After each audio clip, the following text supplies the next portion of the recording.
We interrupt this program to bring you a message from Satan. As you know, I am in the Epstein files over 1 million times. No other president can say that. Not Sleepy Joe or Obama, who lives rent-free in my dementia-rattled mind. I don't know Jeffrey Epstein unless you count being his best friend for over 15 years, flying on his jet, going to his island and assaulting women and children. I'll suck the farts out Putin's ass and start World War III before I release the unredacted files. Thank you for your attention to this matter. President DJT. I'm Pam Bondi, and I approve this message. Don't you ever accuse me of a crime? That's a white woman, a white woman. A meth-faced bitch, and she gets sky high. That's a white woman, a white woman. Under oath, and she still gon' lie. That's a white woman, a white woman. Gave Donnie sloppy topping just to keep her job. When it's all over, she won't even catch a charge. That's a white woman, a white woman. A white woman, a white woman. You said just comply, don't ask why. Follow orders, you'll be fine. Back the blues, the bats don't lie. Now ICE killing white people and you want us to cry. ICE kicking in your door, waving the 4-4. All you heard was America ain't free no more. American born no longer applies. Same advice, motherfucker, comply or die. Fresh off the boat, motherfuckers with an attitude. No papers, no English, anti-black and rude. You POC, but you wanna be YT. Seat at the table, as an equal you'll never be. Came to this country off the civil rights side. Get your money up, then stab us in the back. You hate us, but you need us. Gotta make it make sense. When it comes to the whites, y'all just niggas with accents. Let them know y'all just niggas with accents. Let them know y'all just niggas with accents. Let them know y'all just niggas with accents. I said what I said, lo dije y que I meant what I said, lo sostendré. I don't give a fuck how you feel, no me importa cómo te sientas. If you voted for Trump, rest in peace, paz en paz.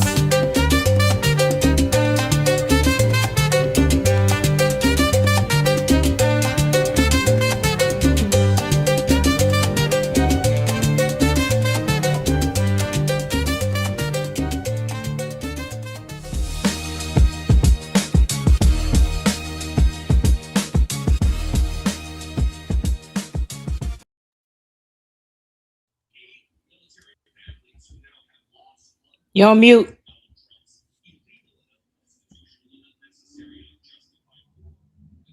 Me? No, Chris. Oh.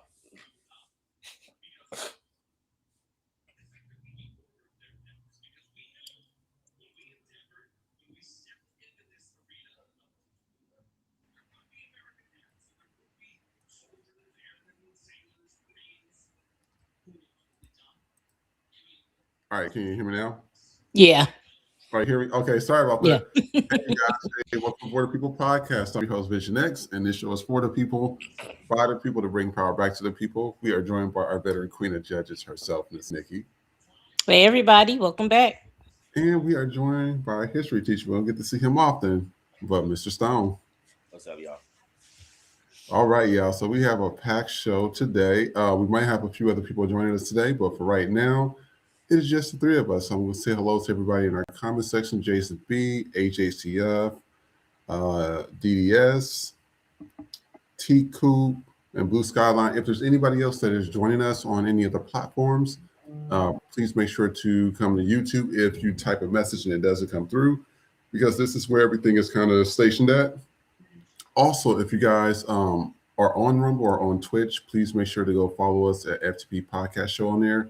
Please like, share, subscribe, so that way the videos can get on the algorithm and start getting out there a lot more. So to the people that have done that, thank you so much for that. And to all the people that have done either donations through Cash App, Venmo, or through Super Chats. Thank you so much as well. So we are going to go through our icebreaker. Now, I wanted us to talk about what we consider hooting and hollering, because sometimes, and I'm sorry, I will let you guys hear this first, and I will be right back. Stay tuned.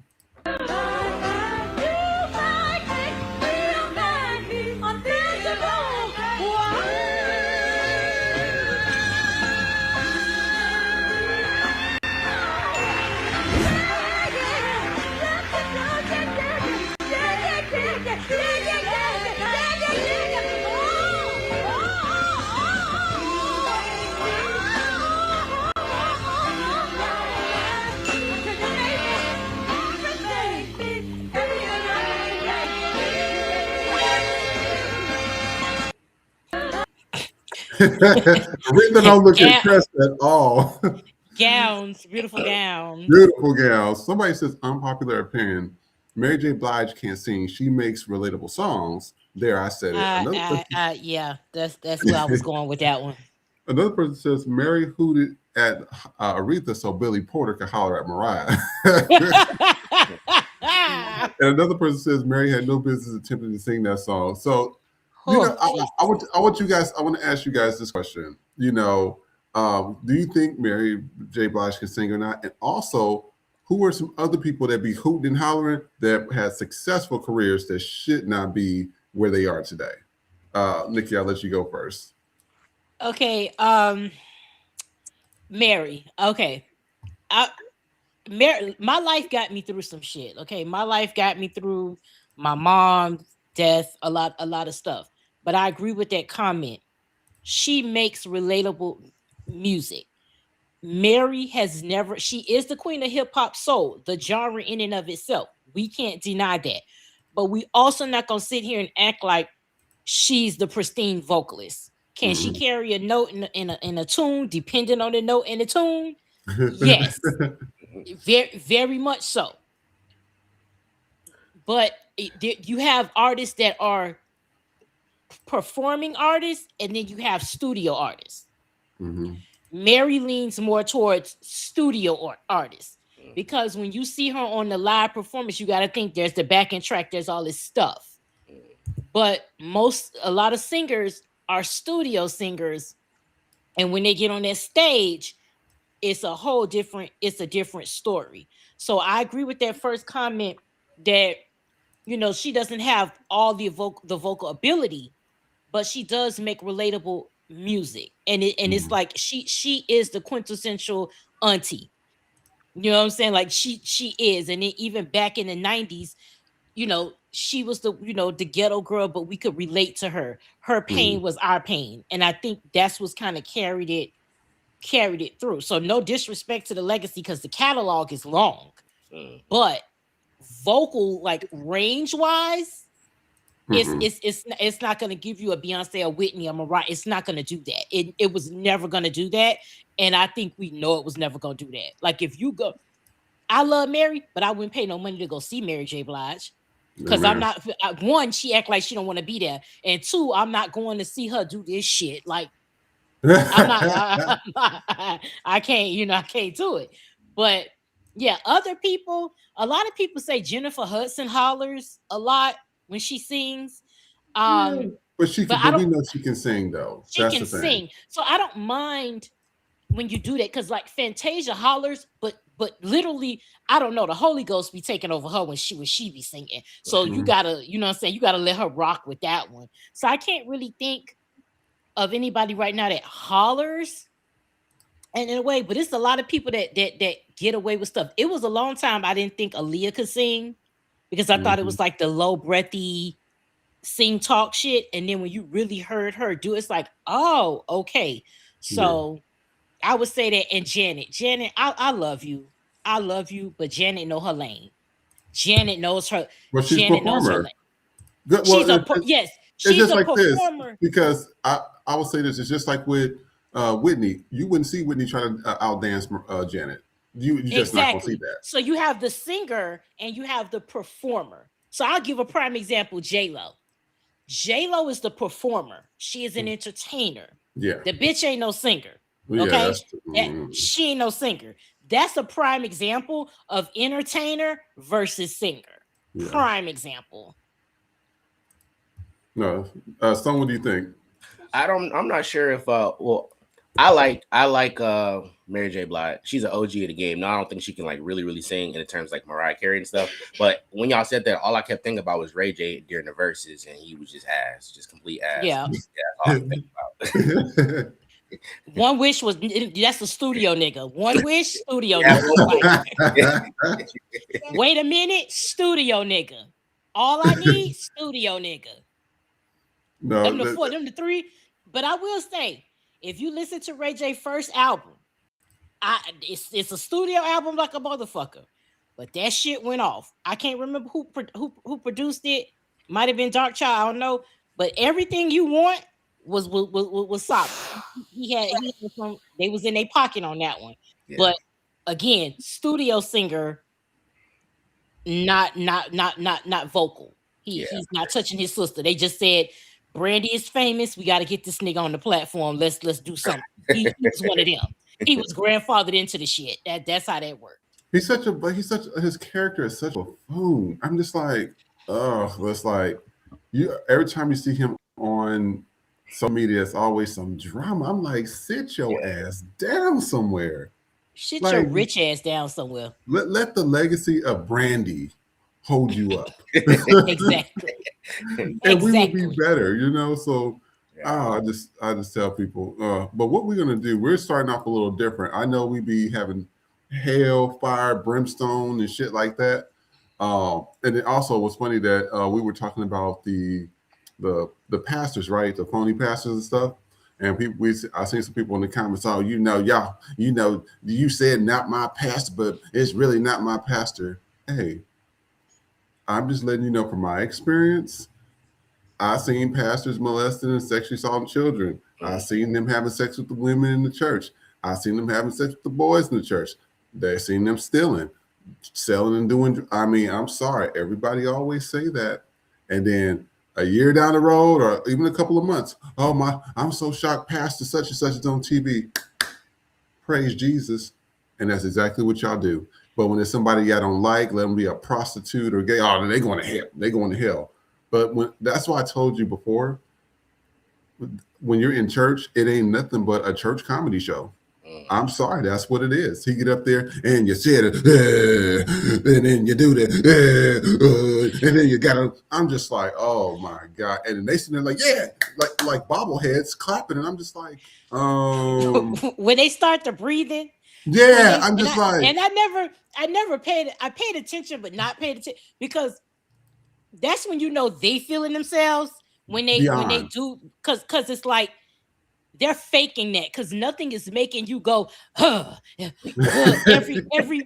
every sentence is followed with a and a Jesus and a like that's not nothing is making you, and I'm not going to say people don't get into what they're saying, but you can tell when a pastor is genuinely feeling what he is saying and when it's contrived. And also to those who say not my pastor, let's just say this. It's not your pastor until it's your pastor. Let's put it like that. Let's put it like that. It's not your pastor until it's your pastor, because you can't put nothing past what the fuck nobody doing. You ain't in that man bedroom. You ain't in that man life. You see him in them church doors. You don't see him when they close. So you can't sit here and say it's not your pastor. You don't know. You don't know who. All you know is what you're doing. You don't know what they're doing, because at the end of the day, I just saw a clip where a pastor told a congregation to go out and apply for credit cards, so they could just charge. Are you serious? So they could put. So they could put money back into the church. And my thing is, where's Jesus spending the money? Where's nigga Jesus spending all this goddamn cash? Because I'd like to know, where is he spending the money? Because let me tell you, blessings are coming in my life and I ain't paid a dime for them. So I don't understand this whole thing about give to the church first. Nigga, I can't call Duke Energy and be like, well, I gave the money to the Lord. And he gonna send it to you. So, be on the lookout for, a check from heaven is coming. Like, what the fuck y'all think? Jesus is out here ACH and bills for you niggas? Like, that's not how this shit is working. So yeah, you're right. I didn't think of it, but church can literally be a comedy show, or at the very least theater, because you're doing all of these things. Because I'm sorry, you don't need to collect from me 3 or 4 times, because you got regular collection, you got ties, then you got, if it's a special occasion, the anniversary, it's always an anniversary. I don't know what the fuck is going on in church, but every goddamn Sunday it's an anniversary. It's somebody anniversary, or it's the building fund and ain't shit got built. You niggas been collecting money for 35 years, ain't shit happened. Like, what do we, you know what I'm saying? Did y'all see that one story of the church that charged a tithing member of over 50 years family $8 for the funeral? Yeah. Yes. Yeah. Oh, we're gonna show that video a little later too. But she went off, and I had to agree with her 100%. But didn't I say it on the show, Nikki? I stated it before. You guys are paying for entertainment. They get up there, they have an American Idol type, production, singing all the hymns, or if they got their own hymns, and then after that, the preacher get up there, either preaching about hair to scare the shit out of you. So it's either a horror play or he's doing a comedy show. That's it. You're paying for entertainment. Even at church that had somebody called about the baby formula, and then the same church had a whole Christmas special with the elves was doing backflips in the sky, and millions of views, millions. And I said, that's what you're spending your money on, guys. It's entertainment. I hate to say that. And we're going to show a segment of people crashing out. We're doing some different segments show. Before I go and show the other videos, Jason says Jennifer Lopez can't sing. That's obvious. Y'all need to watch. It's a documentary on Jennifer Lopez in regards to everybody that has sung either her lead vocals or backup vocals, and then the producers sat there and kept the person's vocals on, and then made it sound like Jennifer Lopez. T. Coop says there are performers and singers. You would get a show from Janet Jackson and others, but they ain't singing. And also, it's always not my insert person here until it comes out. So I'm going to show this segment right here. This is just people on the streets, and this is why we're talking about I don't like shaking people's hands, hygiene, and these are a clear example why. Happened? She thought that shit was so funny too. You didn't see that? Let me see it again. Oh.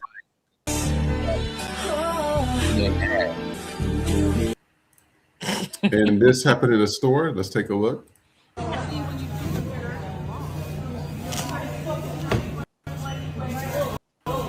Oh my God. Oh my God. I cannot believe this shit. Wow. What the fuck? Wow. Oh my God. Oh my God. Wow. Is the piss green? Let's be concerned about that. Take a look at this. Hold on, this horse just taking a piss on the sidewalk, but I can't pee when I go. Hold on, what is he? Oh!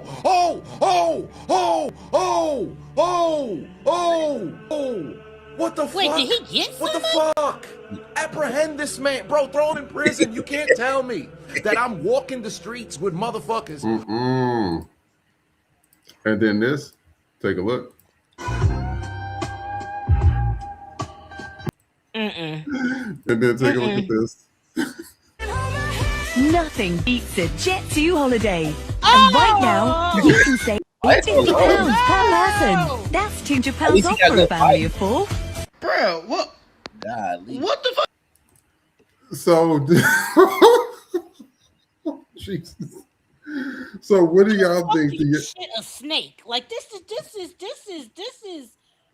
Oh. So, what do y'all think of that? Do y'all think people's hygiene practices, even in 2026, is just as bad as it was back in the day, or has it got better? Nah, I mean, the world is the world. You just live in the world, man. Keep your hands to yourself. You don't eat at everybody's house for a reason. You know what I'm saying? That is, it's just it. I'll be telling people, I said, when it comes to hygiene or eating at people's places, I just don't. I'll tell you, I don't even like shaking people's hands. I bow. You bow. I do a little dab. Just because that's one thing. Like when my see, like with black barbers, they would have like a friend come in. Hey, what's up? Now, can you do all that hand clapping somewhere? Like I don't like that because people don't wash their hands, and I've heard too many horror stories of it smelling like poo poo and piss. And I'm like, that's why you give people dap. You're not supposed to be shaking people's hand while you're using razors on their face and stuff. But people, they don't understand cross contamination. They really don't, and that's why we telling people, I'm like, this ain't what you want. And then also going into that, this is also with the hotel industry with prices going up, and not just with that, but people keep saying, well, Indian food is just as good as whatever. This is why I say I like bring my own stuff when I travel, and this is why you don't eat at everybody else's places. We're going to take a look at this first video, and we already knew this because Inside Edition, they've done a special on this before about hotels not cleaning up the hotels properly after you leave, or they leave the same sheets on there, and it is true. Plenty of people that work there, and they said it's cost saving. If they don't see any stains on it, they don't change it. Take a look. A female hotel employee publicly exposed a disturbing secret. The hotel bed sheets you sleep on may never have been washed. She said that at the hotel where she works, bed sheets are not automatically changed and cleaned after every guest checks out. Instead, they are only sent to the laundry if there are visible stains.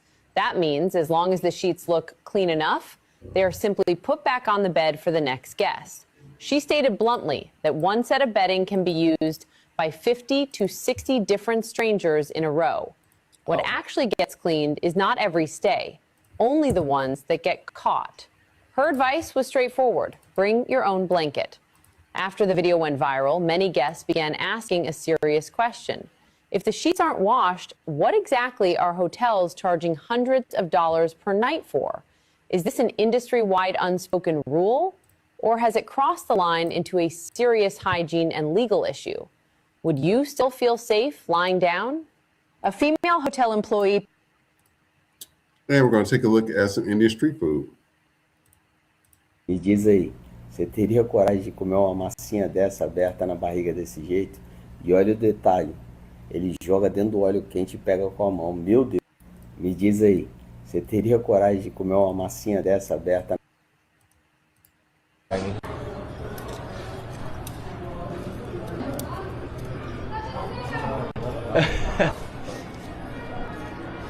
I know you fucking lying.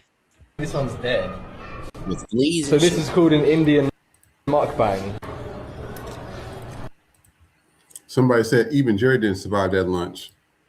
And then this is at another place. Before eating on the floor in India, do people know the floor has been walked on? Of course they do. That's why before food is served, someone comes around with a water jug and pours water for you so you can quickly rinse the spot in front of you. That clean patch of floor is your dining space. What's funny is, even though this way of eating looks very casual, there are actually a lot of rules. For example, the water between two dining areas is not allowed to connect. There has to be a gap of about 5 centimeters. This rule exists to make sure people still have some social distance while eating, so why eat on the floor in the first place? In many Indian temples, free lunches are offered. Because of that, people who can't afford food often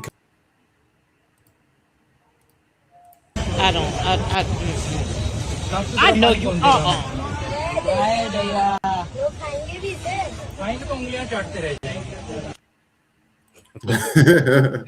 So that's so 2 questions.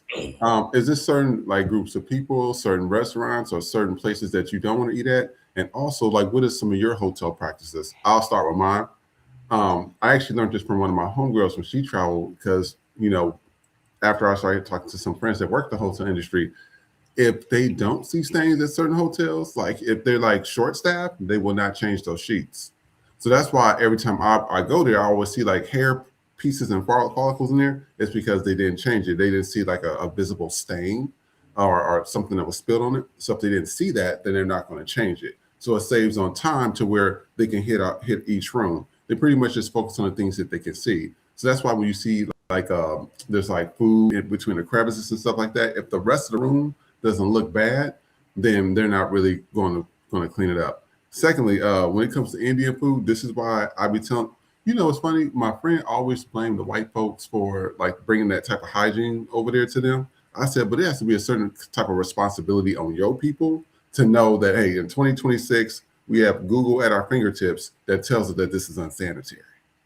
You can't keep blaming them all the time. I said, I mean, at the end, we know that they get on social media talking about they don't wash their ass and be proud that they posted the video. We played plenty of videos like that on this show, but you also got to take responsibility. So what do you think? I travel a lot, and that's just disturbing to know. I never knew that actually. I do travel a lot for work, and I would hope that these hotels is cleaning my shit. I know for a fact.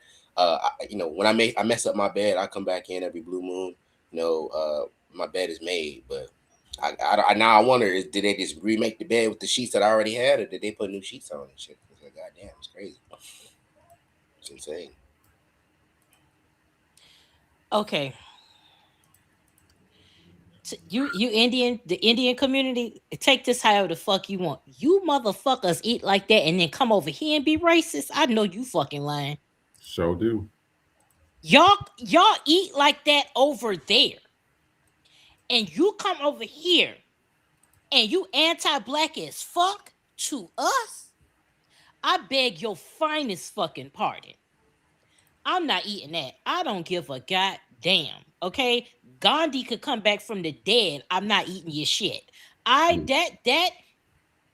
There's no excuse to for a nigga to be rolling some shit out on your goddamn stomach, for you to have to be sitting here eating with rats, for you to be eating on the floor. Sitting on the floor is different. Eating off the floor, that's some caveman shit. And it's 2026. I know y'all might be poor over there, but nigga, you ain't that goddamn poor. Like, you literally getting sewage water and y'all out here making shit. I bet not see nan one of you motherfuckers talking about black people ever the fuck again, okay? I want you to ease up off that shit real fucking quick. With these hotels, who are they owned? Who are the majority of them owned by or started by? White people. So I wouldn't be surprised at them trying to get all the profit and skirting shit. And this is what I don't understand. You motherfuckers, the check-in is fucking 4 p.m. and the check-out is 11 a.m. You motherfuckers got the whole fucking day to clean them rooms. Yeah. And the majority of the people, now you do have some people that fuck up hotel rooms, but that's a small percentage in comparison to all of the rooms where y'all can't be sanitary.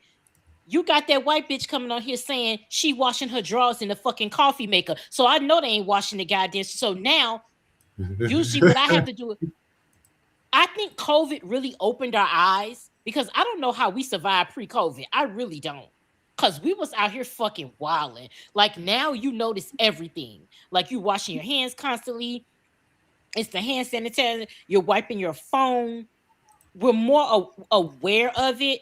But at this point, everything we fucking do is a risk. Anything you do that's not in your house is a fucking risk. And that's just what it is. You know what I'm saying? If you go to an Airbnb, same shit, hotel, you sleeping on the couch. You don't know if somebody was fucking on there, doing whatever the case. You don't know. You just taking a risk that hopefully this is a sanitary place. So what I will say now, what I will probably be doing now is I do take Lysol with me, but I will definitely be just Lysoling the room down now and not being as comfortable. But it's like, you motherfuckers get paid to clean the hotel. You're not cleaning. What the fuck are y'all doing? So, because I live in Vegas, and I know a couple people that work in the hotel industry. Did you know, not all hotels, but some of them, they're paid by the room. So there's an incentive there to hurry up and get as many rooms as possible, which means, skipping the rooms and shit. I can see how that's because if you to spend the whole day, your 8-hour shift to clean the room, and you only got 3 rooms versus the person that skipped in whatever, you might have gotten 15 rooms and you getting paid, I don't know, $30 a room. But that's okay. Yeah, I get it though. Not really. So you see that it comes back to the employer structure. Because at the end of the day, the employer is shortchanging the employee, and therefore the customer is paying the price for that shortage. So we as a consumer can't get a clean room, because instead of paying your employee a decent wage hourly and not per room, that would ensure if you paid them a livable hourly wage, they would have the incentive to do their job effectively, and then the customer doesn't suffer. This all Yeah. comes back to business owners being greedy as fuck and not wanting to pay their employers, and then the consumer pays the price. Same thing with tipping culture. It's out of control because Yeah. these employers are not paying a livable wage. And I'm sorry, and I'm a person that we all need a livable wage, but at the same time, we can't be held responsible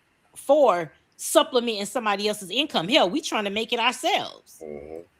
So I think people need to take it to the back to the employer and not necessarily put it on the fault of the consumer, because you know the whole if you can't tip, don't go out type shit. Type. That ain't on us. You know what I'm saying? I can afford if we afford to go out to eat, we're gonna tip according to that.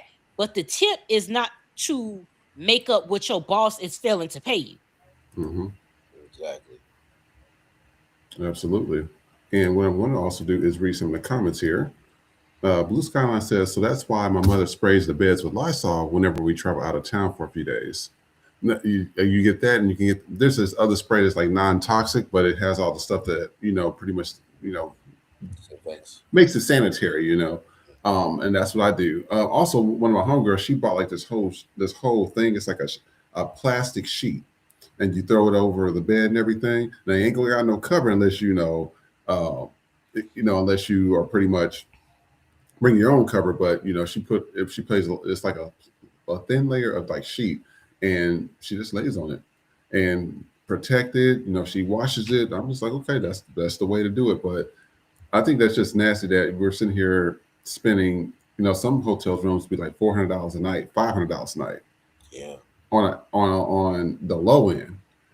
And for us to sit there and spend money on that, I'm just like, so I'm sleeping in somebody else's filth? No, that ain't gonna work.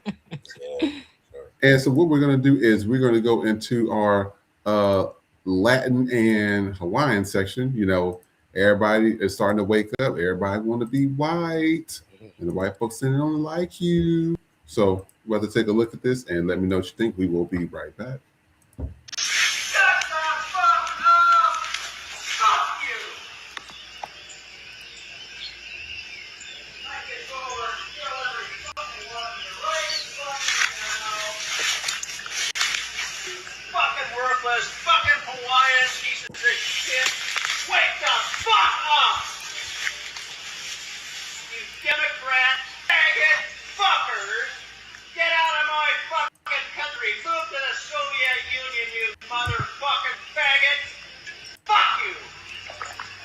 This is the white supremacy part of this whole MAGA movement that I'm always talking about. And a lot of our own local people can't see it until they become a victim of it. And I 100% acknowledge the democratic system here in Hawaii and how the United States system, period, has harmed our people. I'm Native Hawaiian. I am a direct victim of the United States system here in Hawaii.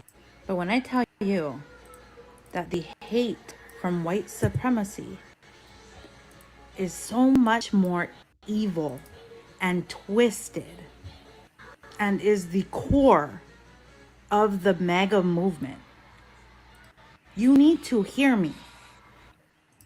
You need to do your research and your... And I'm going to show you this. Take a look.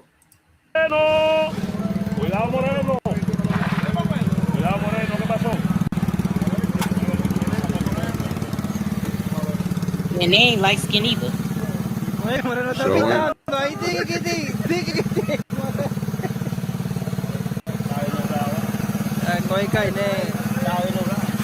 duele.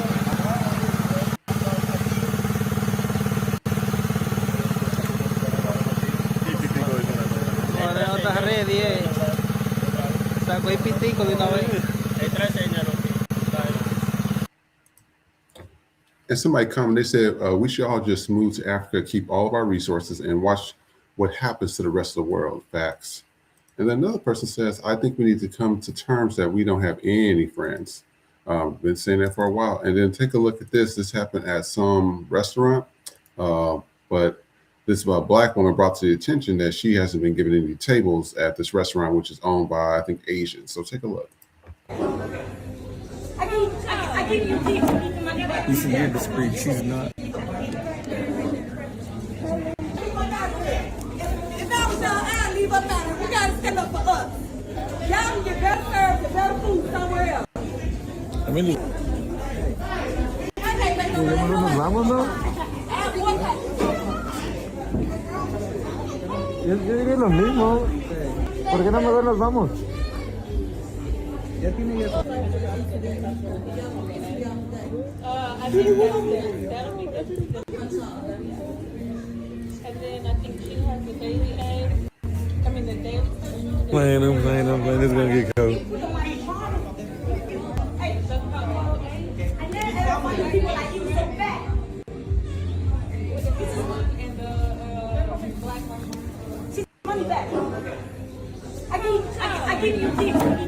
You should be discreet. She's not. If I was y'all, I'd leave up out here. We gotta stand up for us. Y'all can get better service and better food somewhere else. I mean, So read some of the comments from this. Somebody stated here, proud of her and the people that walked out. Somebody said, I'm so glad the people walked out. Somebody said, why hire her in the first place if they only plan to treat her badly? Good to those who walked out. This is why I tell you, and this is why we're building this network, because I want to be able to hire our people to where we don't have to deal with that shit no more. Like, I am getting tired. We get it from every group. We get it from the Asians. We get it from the Middle Eastern. We get it from, you know, the Nigerians / Somalians or whoever over there. We get it from all the Spanish. I mean, it's always something. Every place we go, it's always some extra drama or something just to do our job. Black people just want to do our job, get our check, and get by and go home.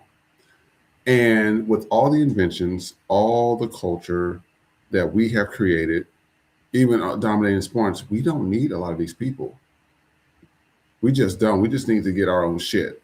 That's a clear example why, because I said, you know, they making $2.45 an hour, relying on tips. I mean, just the amount of stress to deal with that shit every day is ridiculous. So what do y'all think? Yeah, this is what happens when you want to pander to whiteness. They or black people, you think you want to pander to these other people, not even whiteness, but just other circle. They don't want us. Mm-hmm. They don't want us. And you're pandering to whiteness. Latinos, you're pandering to whiteness, and they're showing you that they don't like you. They're showing you that you're not what they want. I don't know what else. So like the whole, like you said, how the thing said black and brown unity. Mm-hmm. It's never been that. In some neighborhoods at certain times, maybe. But overall, in the collective, again, we're not talking individual. In a collective sense, there has never been that black and brown unity. Mm-hmm. It's always Latinos are pandering to the whiteness. Even if you're a Latino with dark skin, you still do not want to be considered black. And this is what happens when you come from another country where you're not dealing with the racism that we deal with here in America, mm-hmm. where you think that you're going to be treated how you are in your country. If that was the case, then why aren't you staying in your country? Because white people will go to other countries and then complain about the people there. So it's like white Americans have this attitude that every other country has to cater to them when they go visit. That's not how this shit works. If you don't like Mexicans, don't take your ass to Mexico. You know what I'm saying? If you don't like the people, why the fuck are you vacationing there? I'm not gonna spend money to go hang out with motherfuckers I don't like. Amen. I'm not going to spend money to be amongst people that have to fix my food and do all these things for me, and I don't like them. That makes no sense. I don't know what it's going. Oh, go ahead, Stone. I'm saying I'm not sure when they're gonna learn, because we know, like, the brown community, wanted us to stand up for them most recently with the ICE situation. Even before that, though, remember when it was Latinos for Trump, and now, like, remember y'all said out one thing where there was that person who's at Latinos for Trump, blah blah blah. They was having a whole performance music video. That lady husband got deported or whatever the fuck maybe, and like that's a lesson. Y'all should have learned from that. Y'all should have learned from ICE. I thought midterms was gonna be swept all blue, and we're still, it's still happening. But for example, Jasmine Crockett, a wonderful candidate, and she was overtaken in the primary by what's the name, Tallarico. But then somebody looked at the data and it was like, this, y'all didn't learn y'all fucking lesson, because you look at the data. Black people showed up for Jasmine Crockett. However, if you go look at the data for Tallarico, I believe it was like 63% or 63% or something like that was the Hispanic vote for this man. Now, he's a Democrat, but he's also AIPAC. Hey, if you don't know anything about AIPAC, that's Israel. We don't fucking with Israel right now. You shouldn't fuck with Israel right now. So I was like, I don't know when they're gonna learn, but whatever. Yeah, it's just, and that's the shit I be talking about. I'm just like, at the end of the day, we on our own, and this is why FTP is here. That's why I appreciate everybody that comes here, that like, share, and subscribe. They buy from the FTP story, etc. Because we are working. Actually, we're working with one of our viewers who's been very instrumental in making sure that we try to get a website. So our website's going to be up and running soon. So we're building towards that network. So we wanted to let you guys know some updates, because we just need our own shit. Like, I was talking to some friends, they was like, it's like hard at work. They said it's really hard. They said they would just say, oh, DEI, and then they just start looking at Black people, but then it'd be a bunch of white women they know that don't have the credentials, that don't have the experience to be in their position, but they're still there. So that's why when the reverse Uno card happened, and the white guy said, okay, now we need your asses back at home, either cooking or spreading that ass open, and you ain't gonna be doing no working as CEOs and stuff. Good luck, because this is what you voted for. I mean, y'all want to hold up white supremacy so bad, there's not gonna be an ounce of nobody to help you. And now, since they strapping weapons to drones and shit and all that stuff, they can just send a drone to your house and just level your shit. Oh my gosh! Yes. Ain't nothing you can do. So it's just like, that's what it is. And speaking of that, let's see who these people that everybody's fighting for. I want us to take a look at this, and we'll be right back. There's a war. It doesn't matter who your enemy is. You need to destroy their offspring to prevent them from creating more offspring. So you dehumanize a group of people in human society, and you prepare them for the kill, for the butchery. But it's time to limit the First Amendment in order to protect it. The way we solve anti-Semitism is pretty goddamn simple. Take control over what they are saying. Send their ass to jail. It's not complicated. And quickly before it's too late. We're monitoring political Islamists and Christian nationalists, all of them, and then we train. We're the largest trainer of law enforcement in America.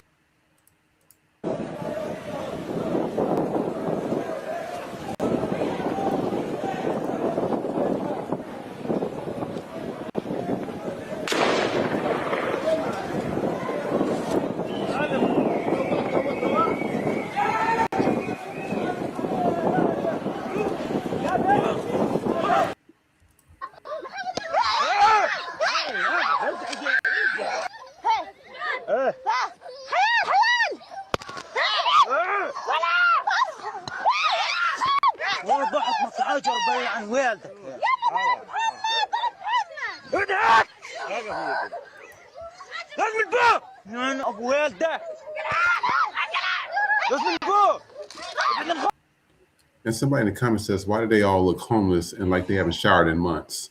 I mean, it is what it is. And let's take a look. This has been making its rounds. Everyone by now has seen this video. And it's in the news again because the people who are performing this grape, they have been spoken free. Yes, Jesus. They've been let go. They will not be punished or prosecuted. Wow. You know who will be punished and who will be prosecuted? The people who leaked the video. The people who leaked the video, they're going to be punished for exposing what's happening in these Israeli dungeons on a daily basis. Reports have come out from Sticks. That's why I never had. They said, go visit Tel Aviv. So that can happen? No, they raped that man. They said he has so much internal bleeding that they don't know if he gonna make it. And then take a look at this. You know, the Asians, they're usually the first to wake up. In the Jewish country Israel, DNA test is forbidden. You know why? Because if you want to identify someone as Jew or not, DNA test does not work. Jewish people do not have their own special DNA. Jewish people do not exist in our history before Bible came out. Jewish people are the group of people who claim themselves as Jew because they believe the Jew religion, and all the religion in humanity are man-made. So Jewish people is not an ethnic group of people. They are a religious group of people. But Jew controls almost everything important in the Western countries. So they have been confusing you to believe that Jew is an ethnic group of people. That's a lie. Okay, it's time to wake up, guys. He is not lying. You know, if you didn't know that Israel, a lot of media right now, and I wanted to touch more on that linked footage because this is not the first time in 2025. I don't know if y'all remember seeing it on the news or whatever, or just like your platforms, but there's a general and she has a fucked up name. I can't pronounce it, but she was a top general of the Israeli forces, and she linked footage similar to what we just saw of soldiers pretty much raping the Palestinian detainees, and she got prosecuted. Then there was no comment on the woman's condition that was raped, but the top general, which is a female, got prosecuted, and we haven't heard from her since. So it's kind of crazy how they suppress. And yes, there is a lot of Jew media being like, for example, Paramount just bought out everything. You know what I'm saying? And yeah, we got one more. I'm gonna let you continue. We got one more video, and I'm gonna let you go right after. No, you're fine. You're fine. I just want us to see us talking. So show this video, and then we'll let you start. Okay. Okay. If you didn't know this, watch this to the end. I'm reading Tiny Hats Selling the Slaves. Oh yeah, they forgot to mention all of this in the Rockefeller schools. And people say that's not true. Well, you should read this one. This guy was a rabbi who wrote this one. And you know the term layaway? That came from when rabbis were selling slaves. Yes. And this has pages and pages of all the auctions and the rabbis selling the slaves. Check this, Jacob Cohen, okay, owned a plantation. Yes, all the plantations were ran by the Tiny Hats. 294 enslaved Africans. He was the president of the synagogue. You can just look this stuff up. And what got even deeper is I found Charleston, 1825. That was the original place of the slave marts. And they owned the merchants, they owned the ships, they owned everything. And look at this, Charleston Tiny Hat slave traders. Now, since the Tiny Hats owned all the newspapers, if they tried to run away, they'd put an ad up trying to get the slaves back. Then it got deeper when I found out that the Tiny Hats owned the police too. So if people tried to run away, they owned both sides. And it's wild because there was only two people who actually spoke up about this. That's why it's hidden from you. And also when Christopher Columbus came over here, now you understand who Christopher Columbus was.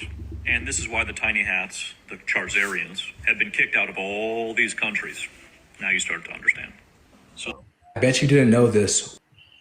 Yeah. So I wanted you to go ahead and start, Stone.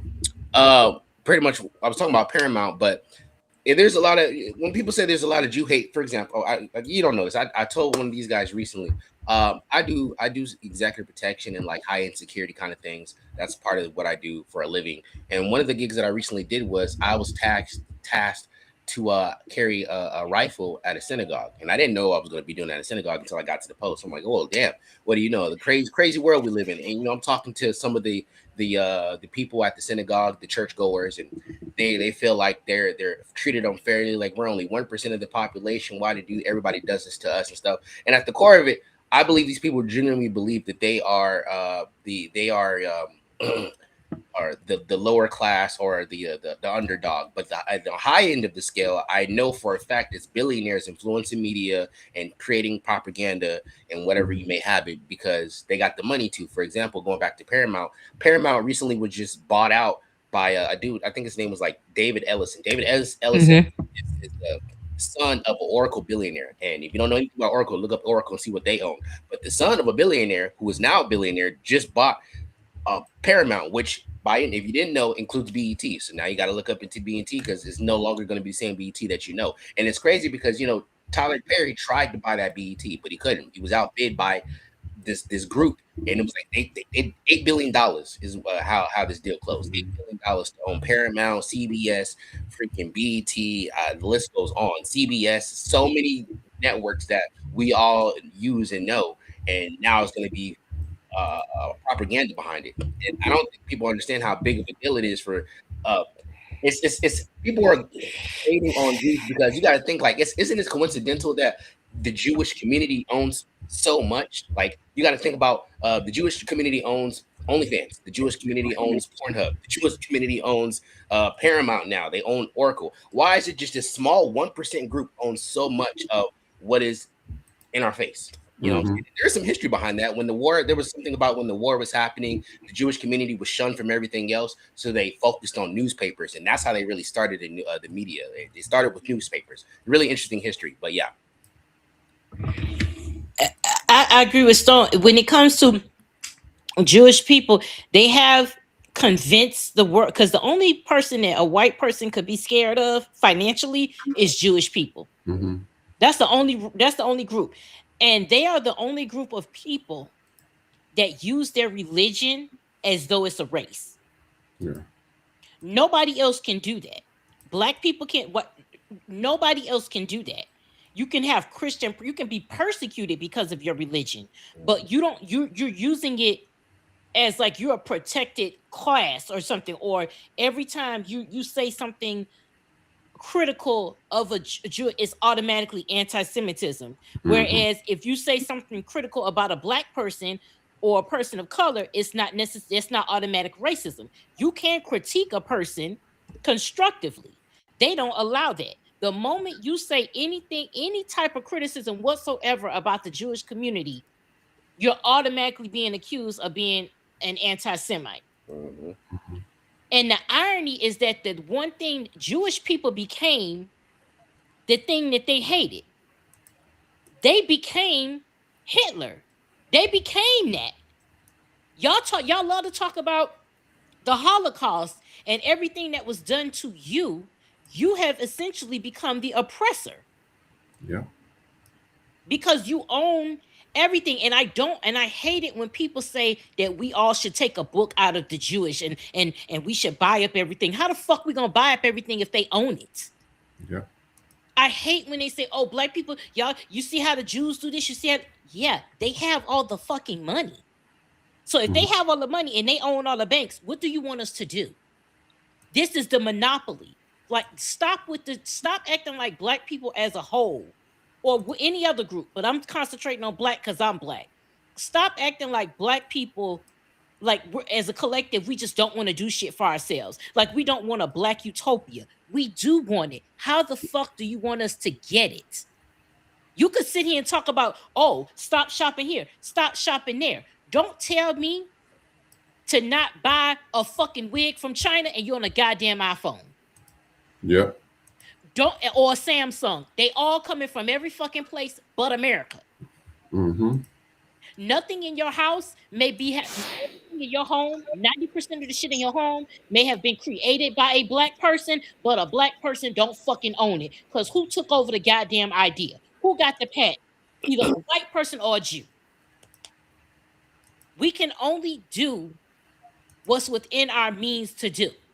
Yeah. But we still got to come together collectively and do shit instead of being worried about the fucking dollar. A lot of what, and this is what I go back and say: white supremacy disguised as black tradition.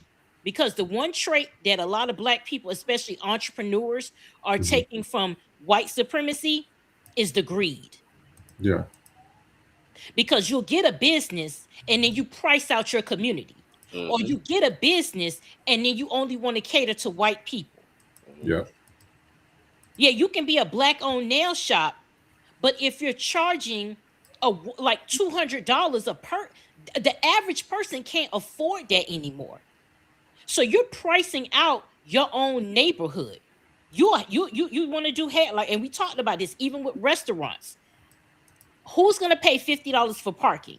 Who's gonna pay $50 for fucking 10 chicken wings in this motherfucking economy when I can go to the store and cook that shit myself? You have businesses or even a clothing company. And I'll take us for example. I can see why things cost a little more because you have to pay for shit on the back end, especially when it's any type of product that you're selling. There's a back end cost to that. So you're going to have to charge a little more so you make a profit. We all understand that. But you still have to be cognizant of what's going on. We're not going to charge you $100 for a fucking t-shirt. You know, we're not gonna because we don't want to price out the very people that we're trying to provide. We always keep our merchandise on sale because we know what's going on. We're not trying to price out our fan base. And I think that's why we as a Black community, when it comes to entrepreneurship, we can't really get ahead because we're too busy trying to profit immediately versus being like a barter system. Instead of saying like, hey, I'm going to start this grocery store. Now I know in the first year I may not profit a lot like personally in my pocket, but I can give jobs to Black people. I can provide healthier food. I can be of service to my community. Or instead of saying, hey, I want to open a grocery store, any Black electricians, come and help me out. If you can help me out, I'll give you free groceries.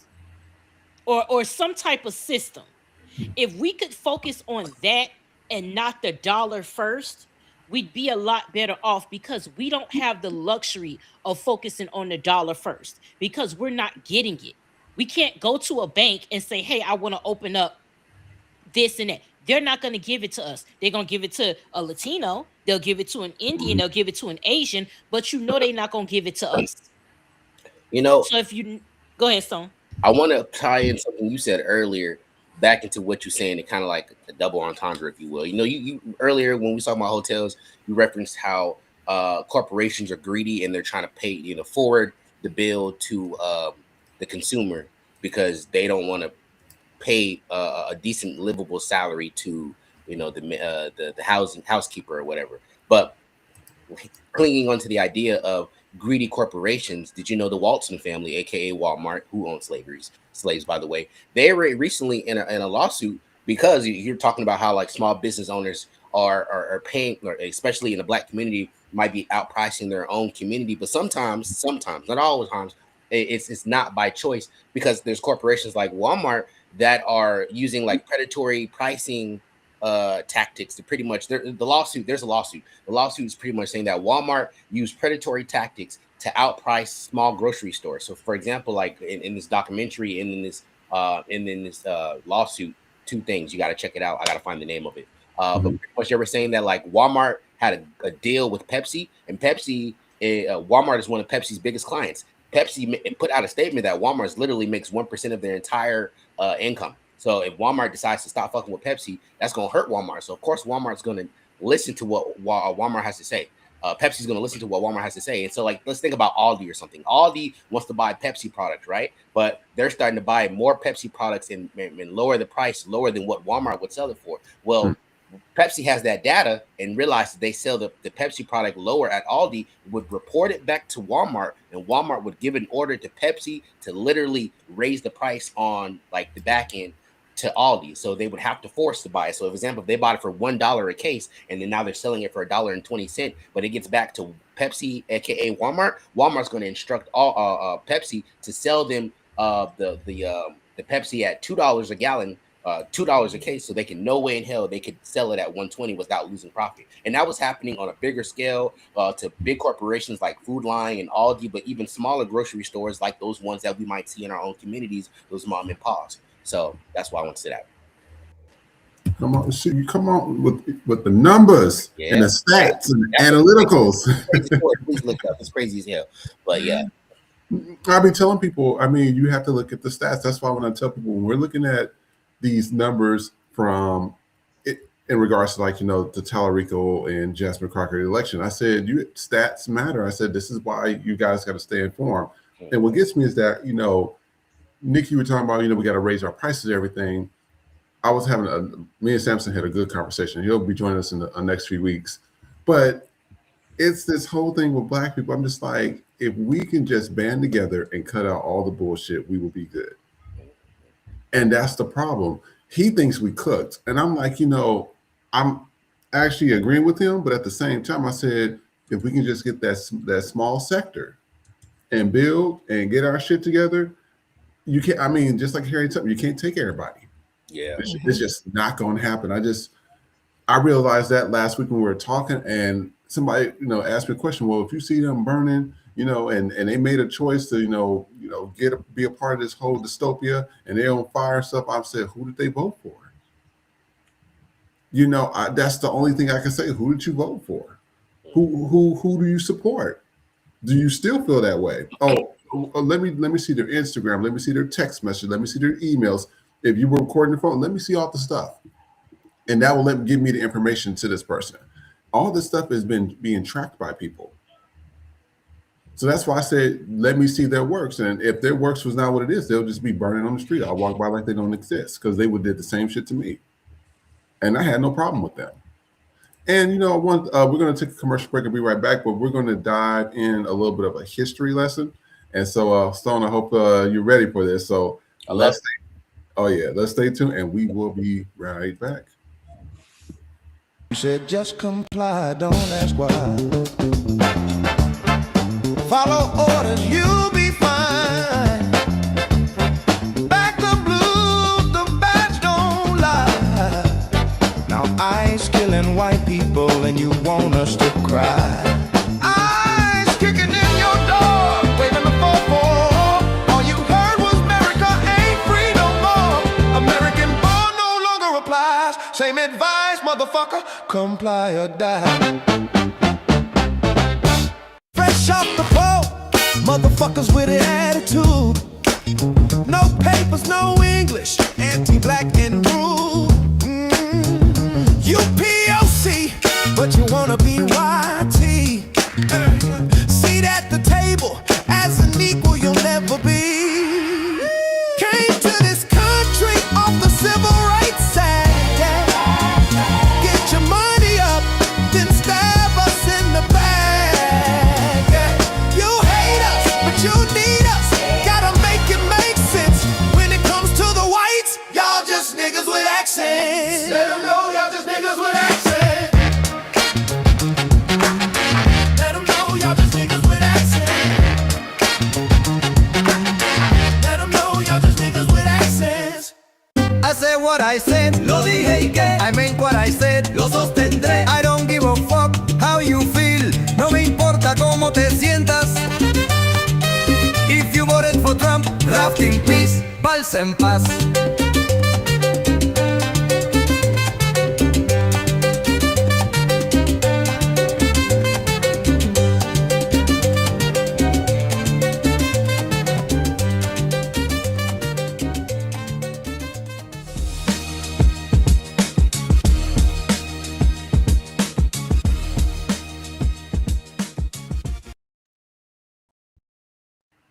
Hey guys, welcome back to For the People Podcast. I'm your host, Vision X, joined by Queen of Justice herself, Miss Nikki, and joined by history teacher Stone, where we say the quiet part out loud so you don't have to.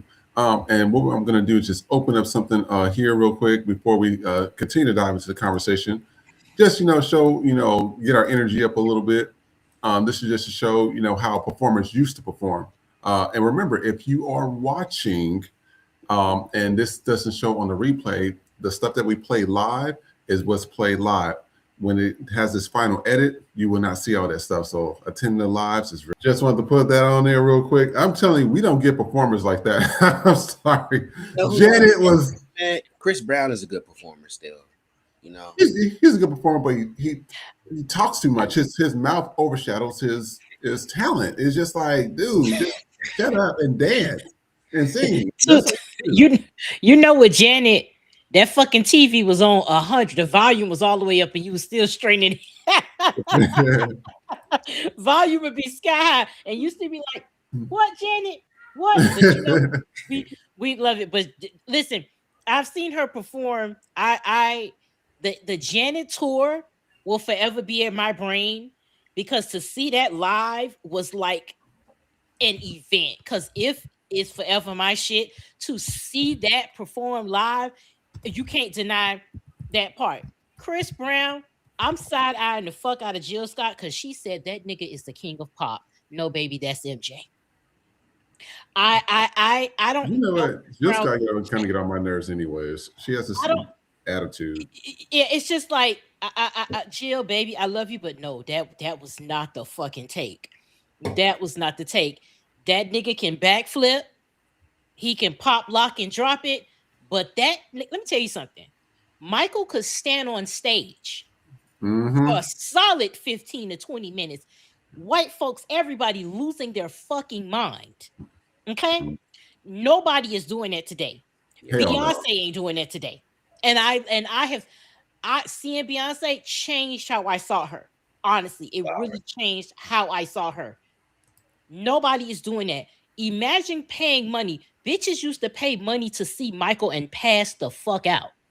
Imagine spending hundreds of dollars back in the 80s to be front row and you missed the show because you passed the fuck out when that nigga hit the stage. Nobody else is doing it. Nobody else. Until you reach that level, shut the fuck up. I love Usher. Nigga ain't gonna be Michael Jackson. So if Usher can't be Michael Jackson, see Breezy, it's not happening for you. Okay?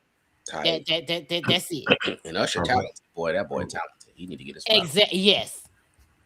All right. Well, we are about to go into our next segment. Let's take a look at this. We'll be right back. Everyone, we need to talk about Zionist Jewish supremacy in the United States. Of course, hashtag not all Jewish people. We are not talking about the thousands who voted for Zohran Mamdani in New York. We are not talking about the brave souls who marched with us in the streets. But being silent or neutral right now is not enough. Zionist Jewish supremacists essentially run the whole Western world with a center of power in Israel. From AI to surveillance tech to sports to news media to Hollywood studios to finance, and they are the biggest political donor class in America. And if we Goyim say it, it's anti-Semitic. I always wonder how dumb this Goyim sometimes can be. But they themselves are boasting about it right in front of our faces. Their political PACs boast about influencing elections. George Latimer defeats incumbent Jamal Bowman. Their puppets boast about future wars being decided in Israel.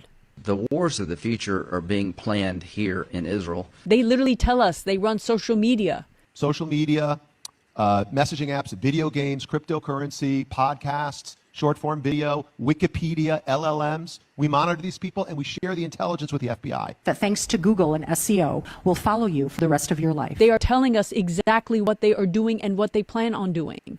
It's time to limit the First Amendment in order to protect it. What do you mean? I mean that we need to control the platforms. They literally are pledging allegiance to Israel. Now we have a country of our own, defended by all the brave men and women of the IDF. Fight for aid to Israel, all the aid that Israel needs. I will continue to fight for it. And the moment you criticize this, or their destructive ideology, or their blackmail pedophile rings, or the genocide, or their plan to expand their occupation across many different countries, even ones across the pond. What are we doing with Greenland? We got to do something with Greenland. Or kill or remove presidents, or obtain nuclear weapons by stealing secrets from their allies, or bombing their allies. Criticizing this or noticing this, they say, makes Jewish people less safe. I'm sorry. Noticing this isn't what makes Jewish people less safe. It's them, the Zionist Jewish supremacists, that equate all of these atrocities with Jewish people, makes Jewish people less safe. Zionism has essentially colonized Judaism. And if you as a Jewish person are not distancing yourself actively from this ideology, you either agree with it or you benefit from it. And I'm reading some of the comments. Somebody says, I feel like you're speaking up for me as a Jewish person. I've had to do a ton of work to unpack the fact that I was born into a systems that are controlled by the mafia, and they use incredible psychological warfare to keep everyone in check. The absolute safest place to be Jewish is in the Palestine Liberation Movement. Another person says Zionism has colonized Judaism.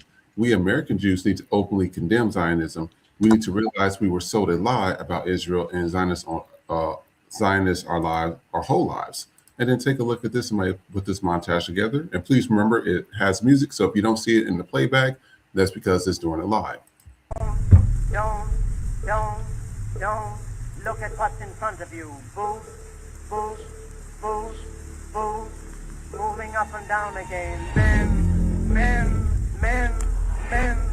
Men go mad with watching them. There's no discharge in the war. If your eyes drop, they will get the top of you. Food, food, food, food, moving up and down again. There's no discharge in the war. Try to think of something different. Oh, my God, keep from going. You get the picture with that, and then take a look at this. This guy breaks down these private families. So take a look. Did the Rothschilds come to America? Officially, they really started making noise about 1837. That was our first big crash. And what about after that? When they got here, what did they start doing? Businesses, infrastructure, railroads were big for them, and they would eventually start doing business with the mortgage, JP Morgan. Okay, so like, at what point did they like grab our country by the balls? Well, that would be about 1895, 1896-ish. That's when JP Morgan and the Rothschilds bailed out the entire country of America because we're running out of gold. And so they said, hey, we have $45 million worth of gold. Want it? I imagine there was a little bit of, quid pro quo there. Daggone.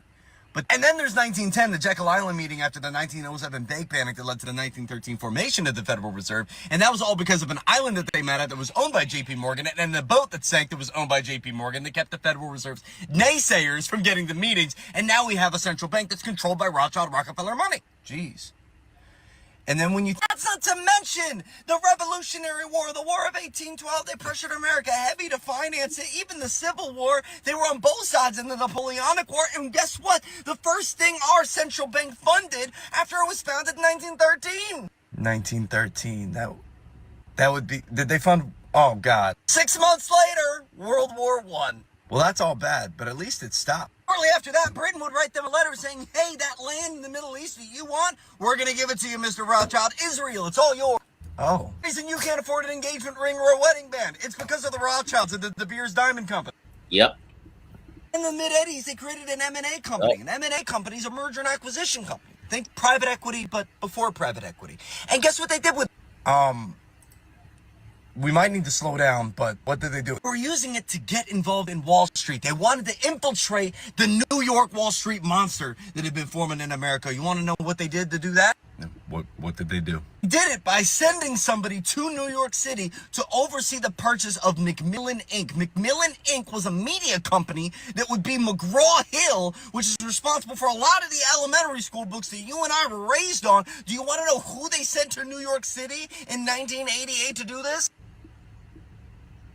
Robert Maxwell. He was in partnership with Robert Maxwell. And when Robert Maxwell would go on to die on his yacht because he owed the Mossad money, guess who he also owed about 50 million pounds to? The Rothschild family through the Bank of England. Wait, that's Ghislaine Maxwell's father? Is connected to the Rothschild? That's right. Robert Maxwell, along with Roy Cohn, had been running a corporate blackmail ring throughout the entire world run by the Mossad. And when he died, Ghislaine and Jeffrey Epstein took on the reins. That's why they had been introduced only 6 months prior to his death. After that, they would go on to infiltrate people like the princes, the politicians, and the media moguls that we know today. And we know through Alan Dershowitz, Epstein's lawyer through 2008, 2009, admitted that he was introduced to Jeffrey Epstein in the early 90s by a Rothschild. I was introduced to him by the lady and Lord Rothschild. Wow. But, okay, well, we don't prove that Epstein worked for Rothschild. Here's an email from Epstein over to Peter Thiel. Says, as you know, I represent the Rothschild family. Maybe only, represented a few of them. Maybe he didn't represent the whole family. Here's this wrinkly old pervert, Les Wexner, saying he represented the whole family. Done personal work for the Rothschild family in France. He represented their whole family. What? Okay, what am I supposed to do with this? Tag Howard Lutnick. I think that's what we could do because I believe he's a Mossad plant that's currently being seeded by the Rothschild family in a place precariously right next to Jeffrey Epstein. But all because he's his neighbor? Like he just maybe bought the home on Zillow. He didn't. He bought the home in 1998 from the Comet Trust, which was run by the son of the World Jewish Congress founder and World Zionist Foundation organizer. Also before that, it was owned by Jeffrey Epstein himself. Well, just because he owned it doesn't mean like it was his house or anything like that, or ever lived there. Or, like that. Come on, Jeffrey Epstein would actually live there in 1992, starting right after things got serious with Ghislaine. So they would probably be shagging or doing whatever from 92 to 95 in that property before moving over into the other property, which will remain vacant for about 3 years before Jeffrey Epstein gets to pick his neighbor. It happens to be the Secretary of Commerce, Howard Lutnick, who would profit off of 9/11, survive 9/11, and also then use Cantor Fitzgerald with his sons at the helm to profit off of the very tariff being shot down in the Supreme Court that he helped form. So you basically think Howard Lutnick is like a really high-level crisis actor. Yeah, I thought of it that way. Yes, that's exactly what I think. What a liar. Lutnick the liar, that's what I call him. Hey, when did the... So somebody says, if it's black people, it's a gang. If it's Italian people, it's the mafia. If it's Jewish people, it's a coincidence and stop being anti-Semitic. Another person says, so release the Rothschilds files. And another person says they killed all of them people on the Titanic and then turned the story into a love story, just like Pocahontas. This is the reason why I play this, because I wanted us to start broadening our stuff. We got to paying attention to this stuff and to be able to talk about it too.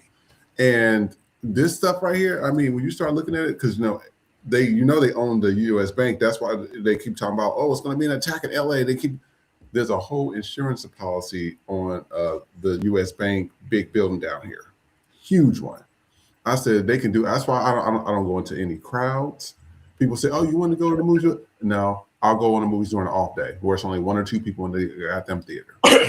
I'm just not put. I can't be in. I don't want to be in big crowds. Every time you hear something, there's some type of mass shooting or mass bomb threat. So I'm just like, I'm not trying to be a part of that shit. Like, and this is why I tell people be aware of your surroundings. That girl that went to Dubai, and then she got on social media complaining that she was stuck there. I'm like, how fucking stupid can you be? I said, you are not paying attention to your surroundings. You do know that the whole Middle East is kind of in war right now. You do know that the United States is not looking good right now. You do know these things. And people are telling her in the comments, she's like, I had to do what I had to do, and I had to, live my life. Okay, well, when your legs get blown off and they wheeling your ass back here with just a torso, don't say nothing to us. I am so sick of people being oblivious to your surroundings, and that's why I played that video, because if you don't remember the Sackler family, remember the whole Oxycontin crisis? Mm-hmm. Everything. Well, they're a Jewish family, and they knew about that stuff for decades that drug was going to do that. And then what they did is once shit hit the fan and white folks started being affected by it, that's the only reason why the Oxycontin lawsuit ever went through, because white folks needed treatment facilities. Oh, we must care about the white folks because they're the ones being affected.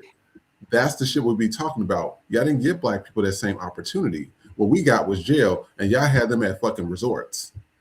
That's why I tell y'all, this whole thing on both sides, and they even stated it with the Titanic issue. When you start looking back, when the Federal Reserve got, when it started, et cetera, you start looking back at this stuff, you start to see that a lot of stuff is connected. And Nikki, you said something about and even the video, they feel like they're always attacked. I said, but y'all always doing something. You cannot keep starting shit with every single person. And I made that analogy before where that girl, we used to go to the club and she used to start a fight with everybody and then wanted help or assistance to help her get out of that fight. That's the same shit I see with that. Y'all got it for the Zionists, wherever they want to call themselves, tiny hats, whatever. If y'all want to have peace, y'all got to stop starting shit with everybody. Period. What do y'all think?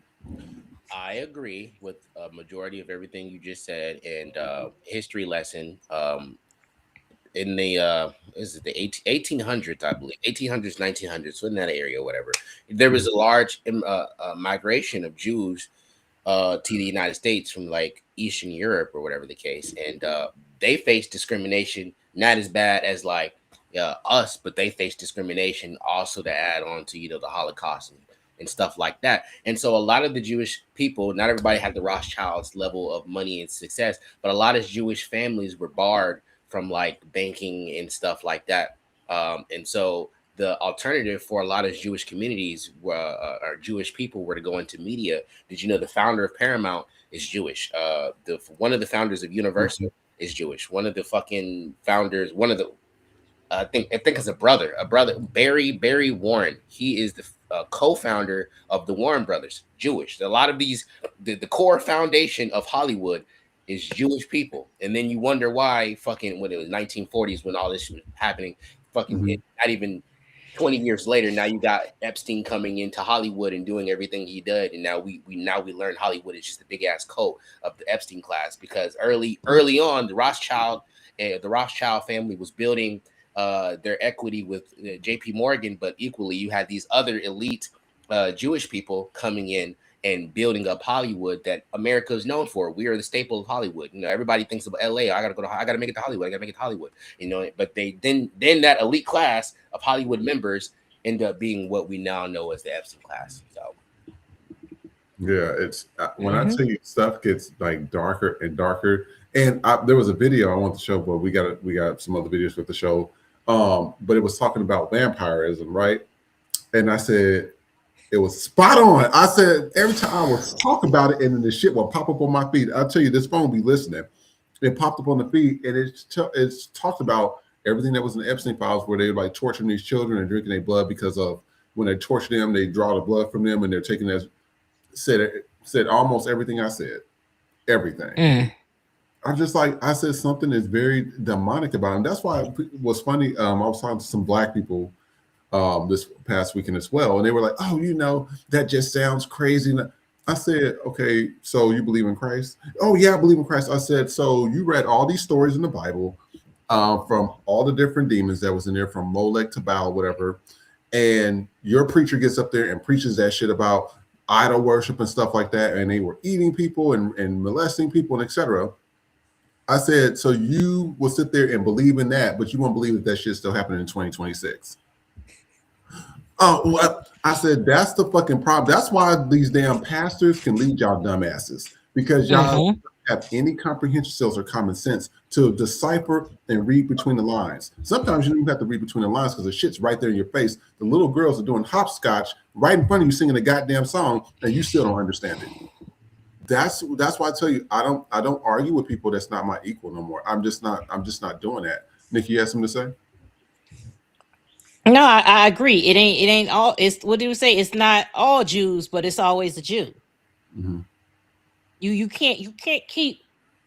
I don't know how long they getting us into fucking World War III, and Netanyahu is nowhere to be fucking found. So they literally just said, "Hey, we're the chosen people." And see, this is why I think white people identify with the whole Christianity, because again, silk pressed Jesus. You change Jesus's color so that you could proclaim yourself as the superior race.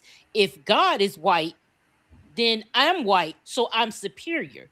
That's the same shit Jewish people are doing by proclaiming themselves as the chosen people. It's the same shit. No wonder y'all aligning with each other, because y'all are self-proclaiming yourselves as something that you're not. That's where y'all align at. Religious wise, you don't, which is what I don't understand. And then what his name is, Schumer, Chuck, the fact that he got up there and said, we're going to do everything for Israel, you're no different than Lindsey Graham. Okay. Because he literally said everything should come. Oh, everything should be in Israel. Well, if everything should be in Israel, go take your ass over there. Go take your go sashay Shantae your ass the fuck over there. That's the problem.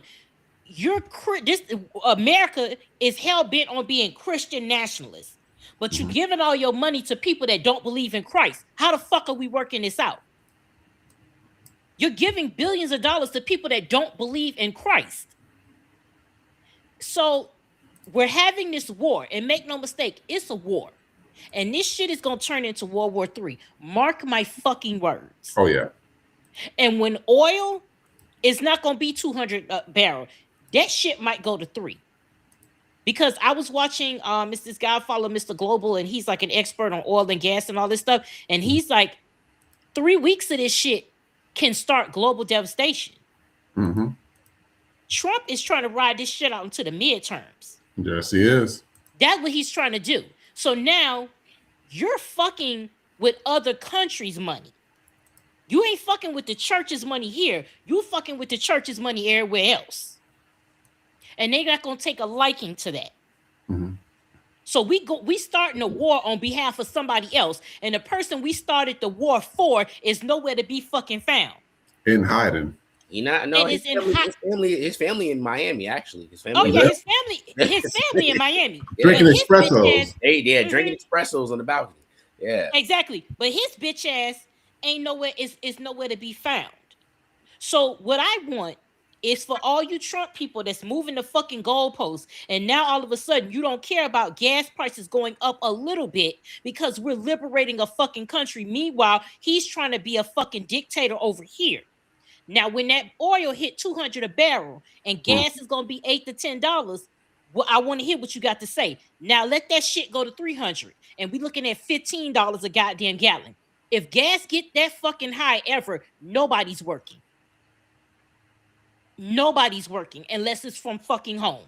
You think that's the plan? I think they're trying to shut the system down to where people can't even afford to do anything and everything. Because you heard what's happening at TSA.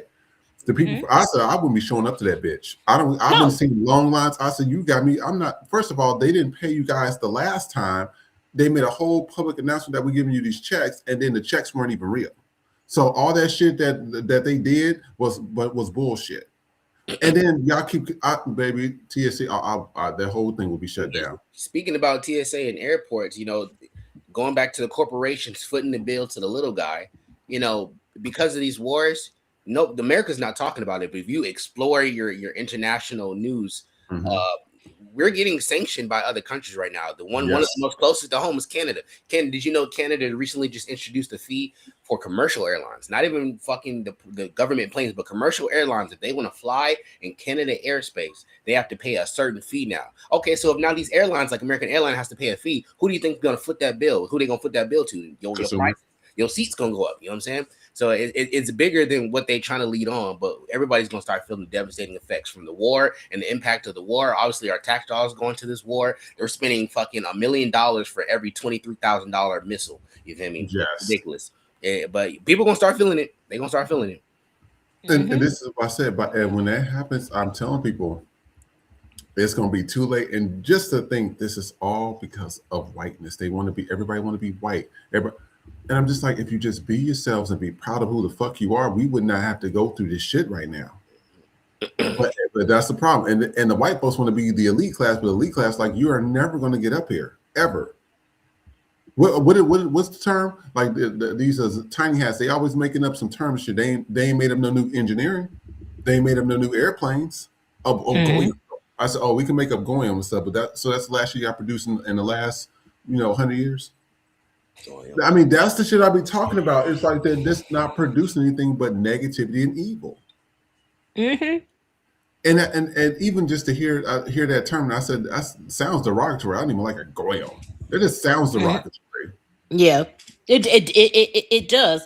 But this is a plan. I think Mango Mussolini got into this shit thinking it was gonna be like Venezuela, like it was gonna be in and out. Au contraire, mon frère.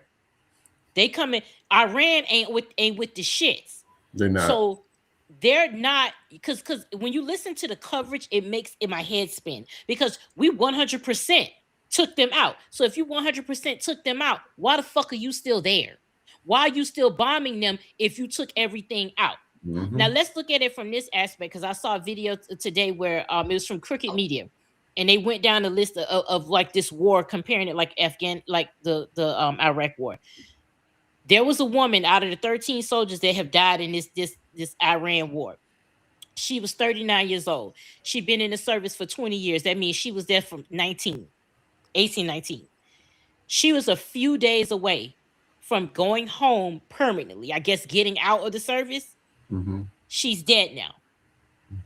And she had 2 children. This man is sending your mothers, fathers, sisters, brothers, husband, and wives to die unnecessary deaths. He's not sending his children. You're letting a 5-time draft dodger tell you what the fuck is patriotic. Obama never served, but he never made it his business to tell people what patriotism was, especially military people, what patriotism is. Yeah, I think they forget 5-time draft, 34 convicted felon, PDF. All The these things. fact, the very thing that America was founded on, which was racism and greed, is the very thing that is destroying this shit right now. The same thing that was founded on it was founded on, is the same thing that's destroying it. You people, whoever voted for Trump, but white people, regardless of what aisle you're on, because white people as a whole are responsible for this shit. I don't give a fuck what outside of the aisle you on. Y'all would rather be dead, whether it be through hunger, through health, or through war, than to have voted for a black woman that would have made sure you had food, you were healthy, and we didn't have war. Yep. Y'all would rather lose everything. And at this point, everything happens for a reason. And as much as I wanted Kamala Harris to be president, in retrospect, this needed to happen. Because we needed to come to a head, because the way this country started is the way it's going to end. And maybe it needs to end so it can be rebuilt properly. Yeah. Or not at all. Meaning once this shit is burnt to the ground, niggas, we can get together and build our own shit, and then we don't have to worry about it. Because if this country is destroyed, that means the system of oppression is destroyed. Yep. And if that's what it's going to take to get this shit done, then it is what it is. Because at the end of the day, white people are going to end up in an apocalypse, in a dystopia. Niggas know how to survive. Because at the end of the day, white people never counted on us being free. That's the problem. They built, this system was designed to keep them in power all the time. And this is why they can't be the minority. They may have the money, but they're losing the numbers, and that is what's scaring them. Yeah. And Trump's goal, this right here, ladies and gentlemen, is the great American grift. Yes. That is what you are witnessing right now. He is robbing America blind and in broad fucking daylight. Y'all not going to have no 401k. You're not going to have any insurance. You're not going to be able to eat. He wants everybody to be destitute so that we will be slaves. You white people, wake the fuck up. Y'all can be slaves too, because right now it is about race, but it's about rich and poor. There's no more middle class. You got poor, poorer, and poor fucking ist. Everything else is the 1%. That's all you got. You got poor, and poorest, and then the 1%. There's no in between anymore. You one or the motherfucking other right now. And y'all gonna see, when you don't have anything, white people, when gas is $10 a motherfucking gallon, go fill them F-150s up. I don't want to hear shit. Yep. MAGA, don't say nothing. Find the motherfucking money. Find the money. Go ask Israel to make gas prices lower. Do you know they blaming Biden for the fucking that plane that went down in Iraq with the fuel? because they said with the transportation. The transportation has nothing to do with a military plane, you dumb motherfuckers. See, this is what we dealing with. And you know what? I just want all this shit to burn to the motherfucking ground. At this point, take it. I just want it to burn. Now I see why. I said I made a comment. What was it, last week, when I was talking about black people out here, where the fans at, and doing all that stuff. Now I see why, because we just like, fuck it. After 500 years, technically over 300, since the foundation of America, but 500 years since the white folks got here, ain't shit changed. Nothing's changed. I tell everybody, we've got nicer cars, you got high rises, you got first class seating and stuff, but these are still the same people. They are the descendants of their ancestors. Ain't shit changed. And speaking of that, I'm going to show you these 3 videos that's pretty much spot on, because of course, black, they can't get us out of their head. Let's take a look at this and we'll be right back. Of hearing that African people have culture. You don't. In the 1700s, most of your languages didn't even have 2,000 words, and none of you ever wrote it down. The white people in the 1700s and 1800s had to come and write your languages down for you. Is that culture if you can't even write down your language? And if you have less than 2,000 words to describe everything in life, your culture, your dances, your food, everything, you don't really have a culture in comparison to white people.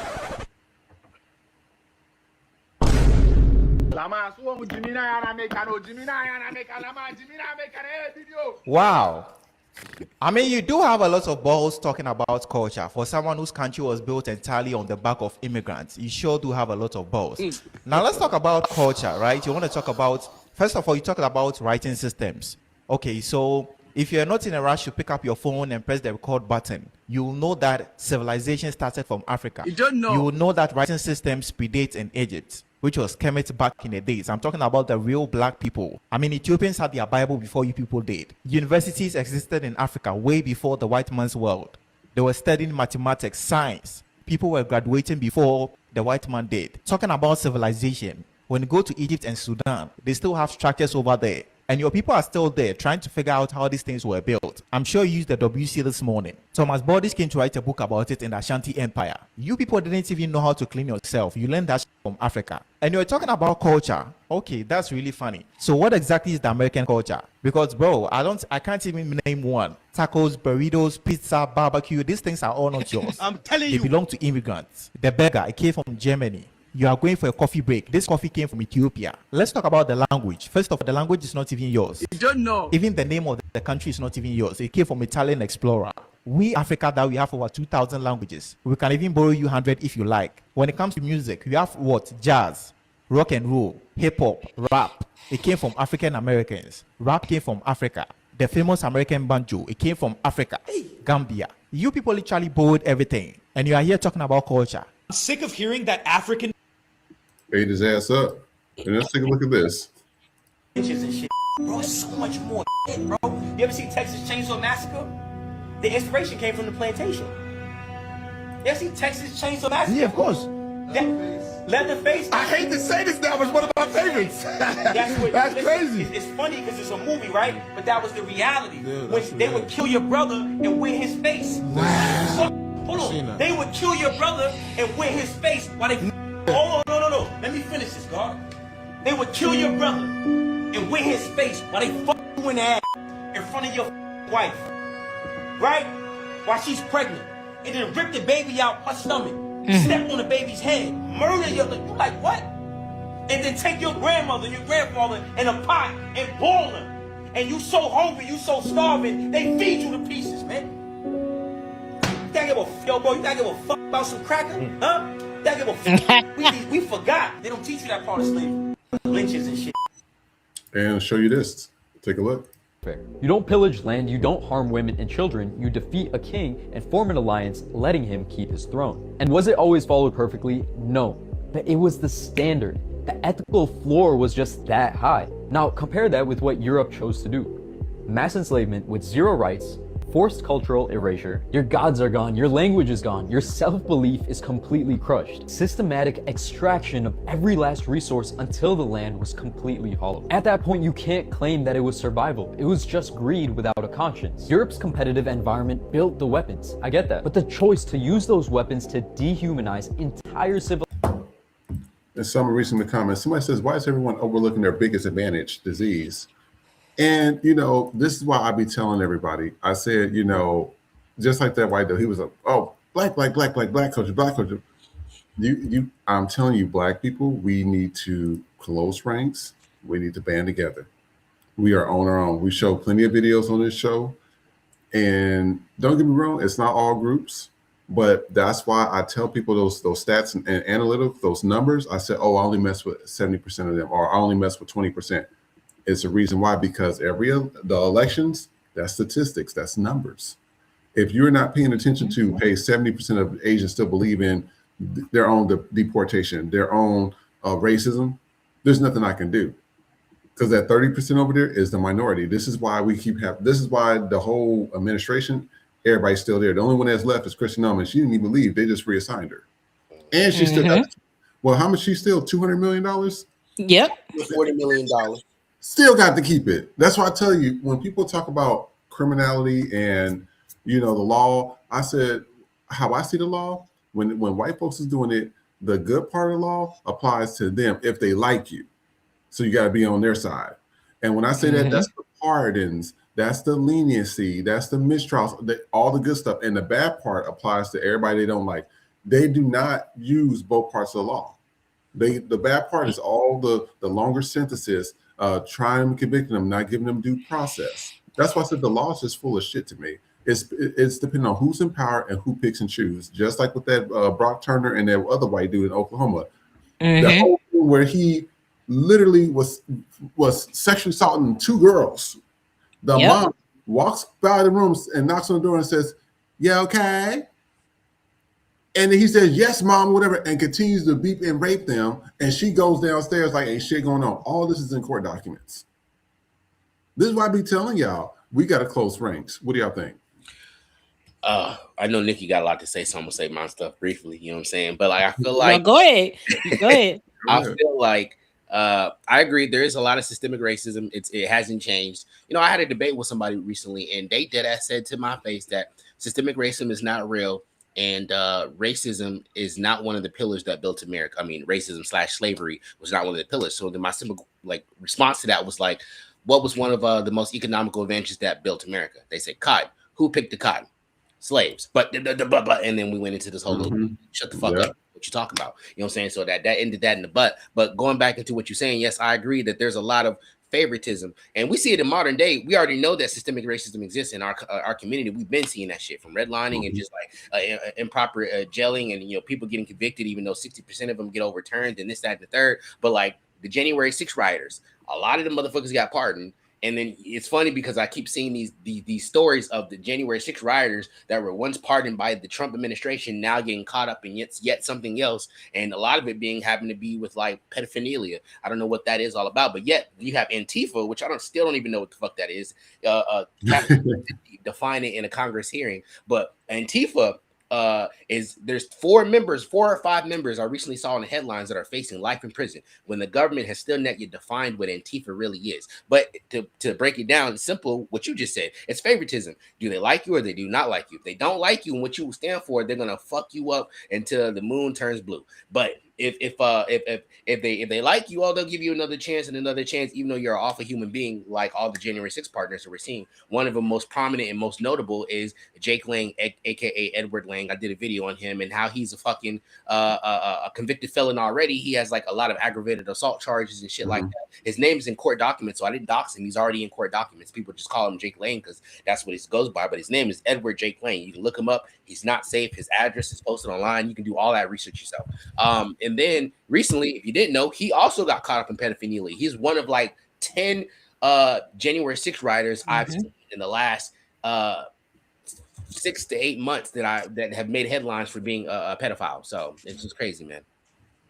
Yeah, and I want to say the guy's name is Jesse Butler. So I want y'all to go look that up. That was the white dude where he was facing a 78-year prison sentence, and the judge said that was too lenient and harsh for him, and they ended up giving him house arrest.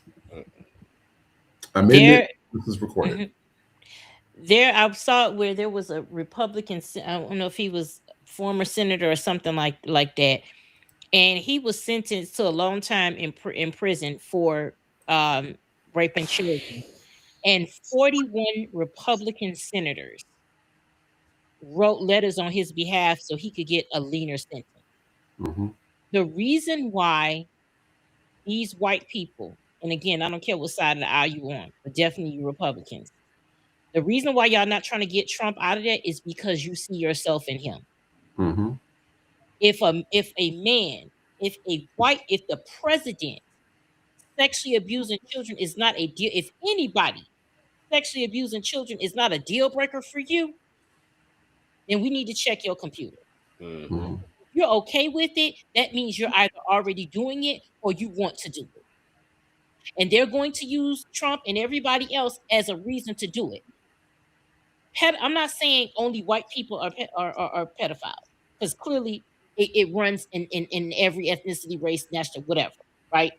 But the core of white America is deeply rooted in pedophilia, even down to the beauty standards. Look at the beauty standards of white women. They're obsessed with youth. They're obsessed with being skinny. not having big breasts, not having a big ass, looking prepubescent, whether it's either looking like a little boy or just looking like a little girl. Either way, y'all are obsessed with looking young. Whereas black people, when we're good when we fill out. When black women feel it, we okay with having big breasts or being. If you tell a white woman, "Oh, your ass is fat," they'll fucking turn Yeah, into. they'll flip out.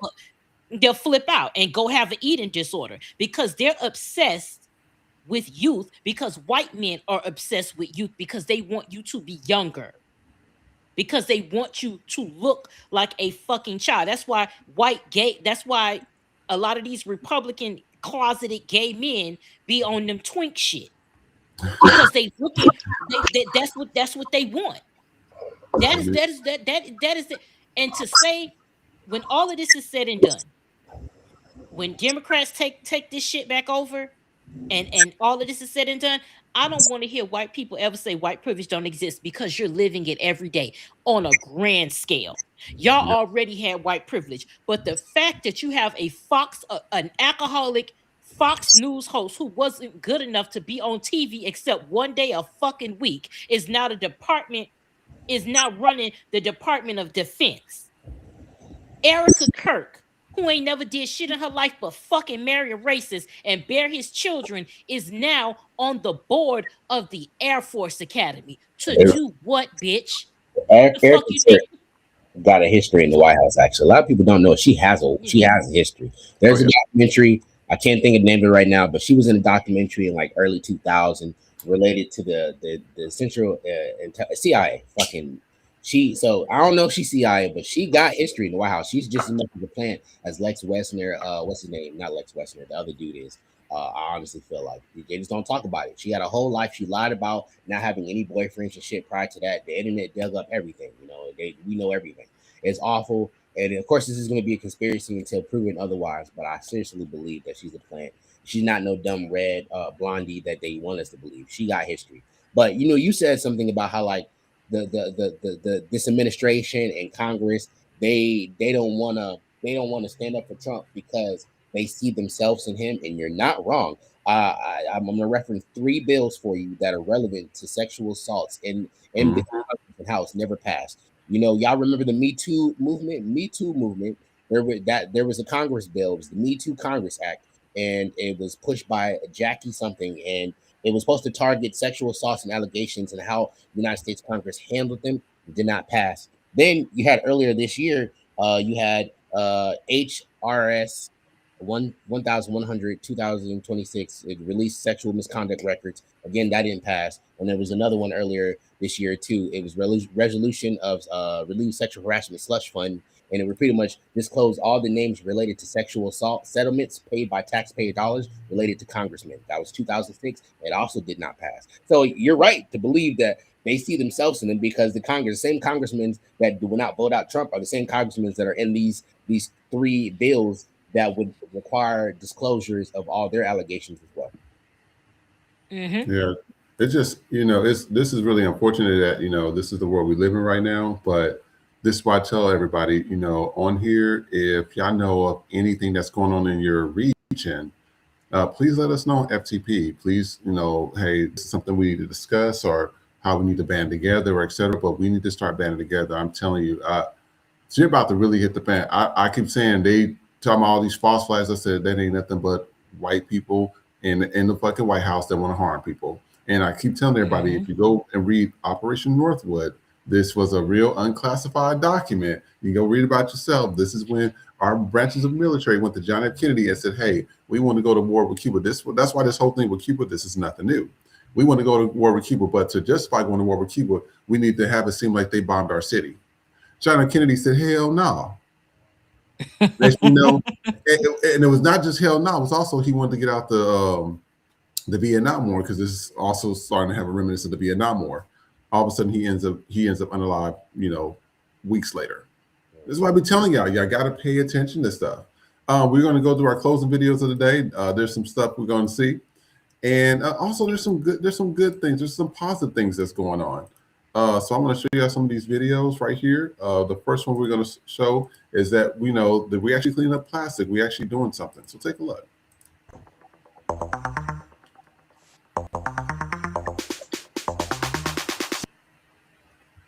I'm gonna take the music off just so they don't say we're doing some copyright thing. But that means they cleaned up the entire river, so we still got good people out there. And then I thought this was funny. Take a look.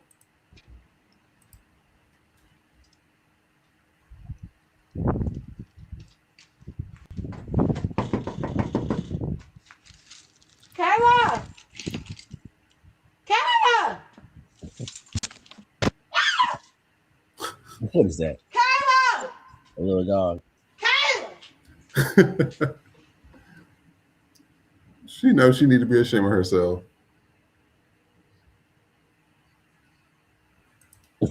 And then this, take a look.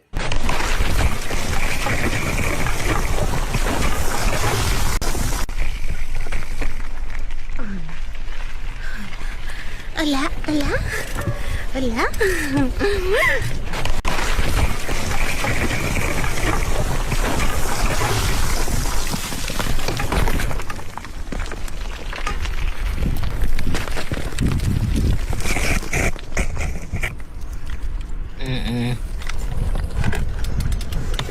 So that's why I'm be messing with those trails like that. Gameplay, you know, they be having all this music on there. And then take a look at this as well. Эй, садись!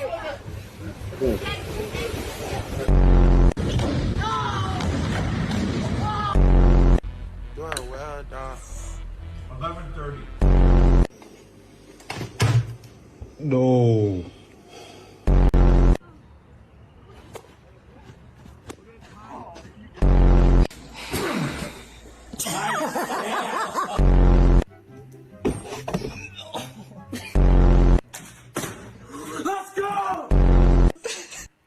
And then other good news from around the world. So Scotland became the first country in the world that made hygiene products, including tampons and packs, free for everyone. Scientists in Japan just created a plant-based plastic that completely dissolves in salt water within hours without leaving any microplastics behind. Mexico became the first country in North America to ban cosmetic testing on animals. The largest wildlife crossing in North America just opened in Colorado, and both Democrats and Republicans are now pushing to make wildlife crossing funding permanent nationwide. China has announced the treatment of type 1 and type 2 diabetes using stem cells. Scientists managed to make the body start producing insulin again, so technically a cure.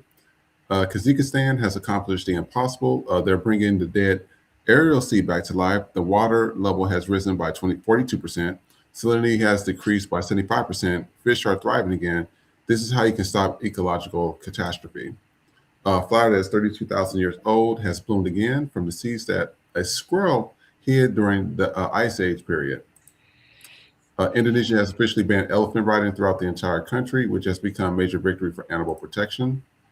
Blue parrots that inspired the creators of the animated film Rio has returned to wildlife after 20 years of disappearance. This is San Diego, the tortoise who fathered 800 descendants and helped save his species from extinction.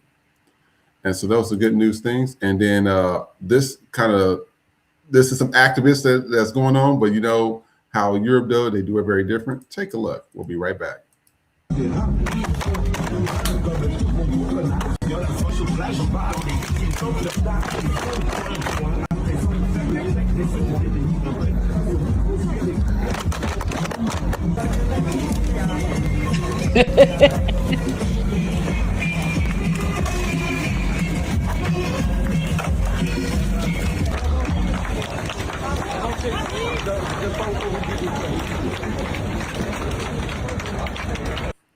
Somebody said the French are the best at protesting. Another person says men uncomfortable in the comments are proof that this type of protesting works. And somebody else says humans are so weird that our bare chests are somehow scandalous. So I want to thank everybody for tuning in today. You know, this is our Sunday show. You know, Sundays is, you know, it's early for us over here in LA. Stone, is there anything upcoming? Anything they need to show on your page? Where can they find you at? Yeah, so all platforms is Stone Low Key, mostly on Instagram. I haven't been here because I have been working on stories. I'm trying to go outside of the scope of racism. And I'm trying to, for example, I got a black person who was defrauded, and I'm working on his case. He was defrauded out of Arizona with the dealership, and I've been really working meticulously on this case so I can give him the facts. I can give you guys the facts regarding this black man's case and how he was defrauded. Additionally, I got another black creator that I'm working alongside with, and how she's being bamboozled out of her music in this scandalous thing with a Nigerian Nigerian performer influencer who has 20 million followers. So be sure to check out my channel for these developing stories. I'm trying to give you guys more than just my regular, so. Awesome. And Nikki, anything upcoming, anything new, where can they find you at? Yes, we got some new FTP merch up in the store, and I'm still working on some more stuff. We have a new song out called The Secretary of War. So that is now on our Instagram. So that's at FTP Podcast Show. So y'all can go over there and listen to it.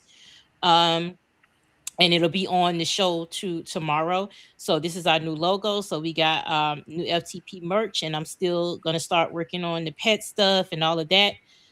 I will be working. I'm going to pick sometime this week to hunker down and make sure to get all the music up. So it's going to take a little time, but definitely working on that. So just stay patient. In the meantime, you can find me on Instagram at bitch_happens. The backup is bitch_happens 2.0. And yeah, that's pretty much it. Working on FTP stuff.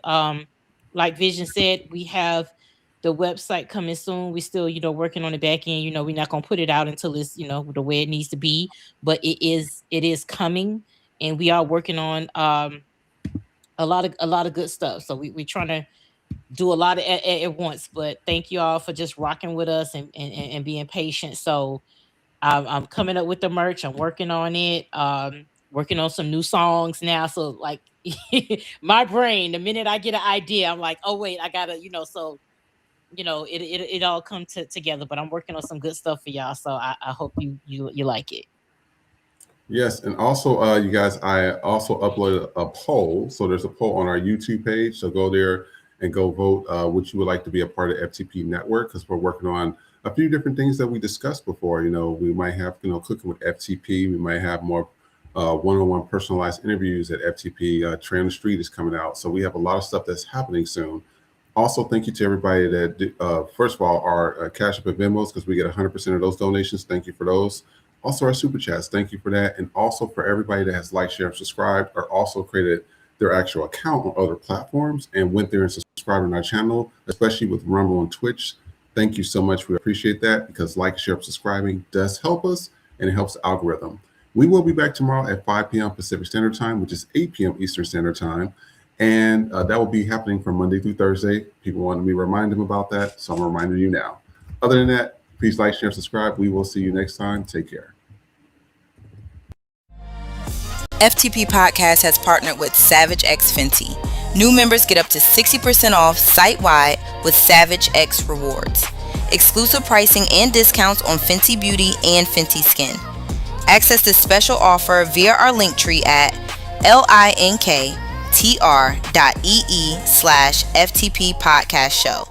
Savage X Fenty, delivered by FTP.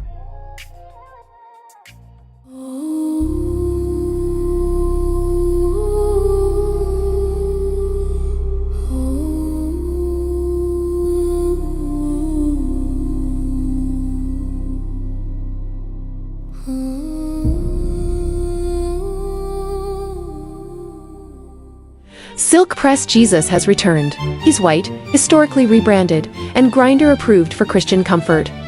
Don't miss your blessing. Order now. Get on out, get out, get on out. Can't stay on the scene unless you got that green. Whoa! Get out, get on out, get out, get on out.